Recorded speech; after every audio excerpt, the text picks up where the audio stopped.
Hey, thanks for tuning in today. I did a webinar series for a big global client last week, 2 different sessions, one on Thursday, 1 p.m., which was a nice time zone. The second one was on Friday at 5 a.m. And I'm not going to, again, share details of the client or really too much detail on what we covered, but I want to share basically some approaches that I took into that. So if you are presenting to global audiences, maybe you will find this helpful. So the first thing is we actually hosted it on Zoom. I did this funny meme the other day. I don't know if you've seen it. It actually went kind of viral on LinkedIn, but it was a screenshot of Katy Perry when she's just landed back on Earth after 11 minutes in space and she's like kissing the ground. And the caption I read on that was facilitators coming back to Zoom after trying Microsoft Teams. And it went viral because if you facilitate anything, if you've worked on Zoom and then you have to use Microsoft Teams, it is like going back to 1985. It is like super clunky. The breakout rooms don't work. Sometimes I've even been banned from attending it, even though I'm the host. Like Teams has been really clunky over the years and Zoom is just a seamless experience. So with this client, they actually use the Microsoft Teams environment. Everyone is on there.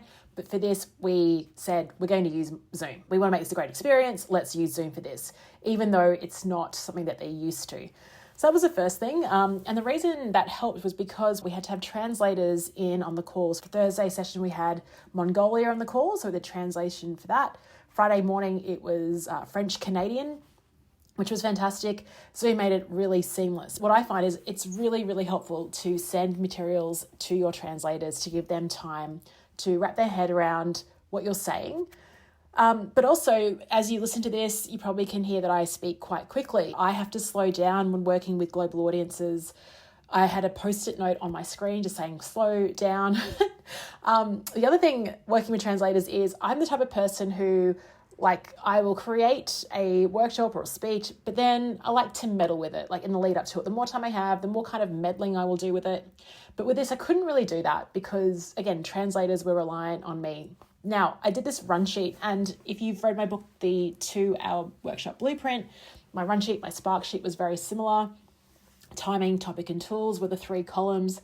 I had an extra column for my Zoom producer. And what I shared with the translators beforehand and with my client is probably, I would say, it was 70% in terms of the overview of what I was sharing was correct. But I said there's going to be 30% where I might skip a part, I might go back to parts, I might inverse when I say this, depending on what questions are coming through. And of course, I'm always going to be responding to questions as we go through. So one of my things when I do workshops and presentations is I don't do a thing where I'm like, I'll speak for 15 minutes and then we'll do Q&A at the end. If you have a question about something in the moment, ask it. And either I will answer it in the moment, maybe I've captured it elsewhere in the presentation, or for this client, what I've suggested that we do is I'm going to create a Loom video following the session with all the tips on things that I didn't catch. That was one thing. The translators is giving them that up front. Now, the French-Canadian translator, actually, she was great before, they were all great, but she said before the call, oh, thank you so much for sending through the materials. It really helps to wrap my head around it. Not only what you're going to say, but the intention and how you're going to deliver it. That's almost as important. So that was a really great takeaway. Okay, the other thing, I was external, but I worked with Liz, who was a brilliant person at briefing me. The best way that Liz and I collaborated was through voice notes. So she would hear something, she'd voice note me, I could think about it, voice note her. Actually, what I was thinking originally in terms of capturing this topic, which was around helping people to facilitate and to build, so basically technical experts who have to deliver their expertise, how do you turn that into an engaging workshop experience or learning experience? I had an idea in my head. I sent Liz through a draft run sheet and then she brought up different points. After listening to her, I completely reformatted the whole thing, redesigned the whole thing based on meeting that need. That's the power of collaboration, so you can hit the mark. So if you work internal, I think definitely what Liz did was like she talked to a lot of people, she knows a lot of people, she has a lot of empathy, she's in that space. But just going on that listening tour is really helpful. And I guess if you are an external expert, it's like I had to park what I thought was right and really just listen and be like, okay, based on this, here's what I can cover. And there's so much I had to cut out, which is really hard, but that's the whole point. And that was actually one of the points that I raised, is that you've got to cut things out. The best trainers, the best facilitators are the ones that are ruthless with their editing. Going back to Alan Weiss's line, share everything that the group needs to know, not everything that you know. That was really key.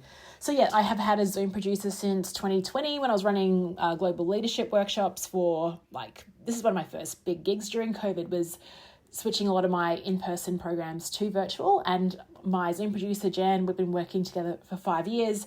So we know each other really well. Jen, I just think if you are hosting a session, it's worth having a really great technical expert who can run things like do the translation channels.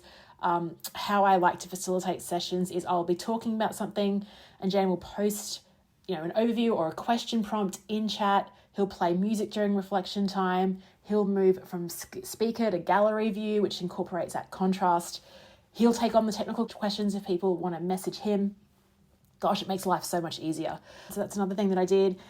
Oh yeah, and the other thing that I brought into this session, which I don't do for everyone, but I was setting up a live kind of case study.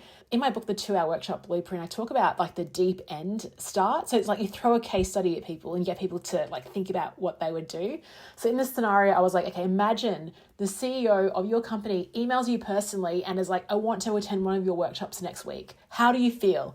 And so that really set it up. And then everything that I spoke about was how could you incorporate this into the session that you're running for your CEO next week? I also played off 2 different characters. If you look at a continuum of people that host sessions, they can either be the type of person that will just go onto PowerPoint, draft things up and talk to the PowerPoint. Then there's the other style, which is more engaging, starting with storytelling, body language, into their topic. And so I was playing off these. I actually gave them names and I created their characters using an AI tool called Sora AI. And I was able to put them in different scenarios and add different things, what their training environment looks like. I could describe it to Sora. Sora would create these. Yeah, you just remix the character into different environments. So this really brought it to life as well. Anyway, just sharing a few tips on how I used to design the session. It went really well. It was a ton of fun to deliver. And if this helps you improve one of your sessions for you and your participants, then that's amazing as well. Thanks so much, and I'll speak to you tomorrow.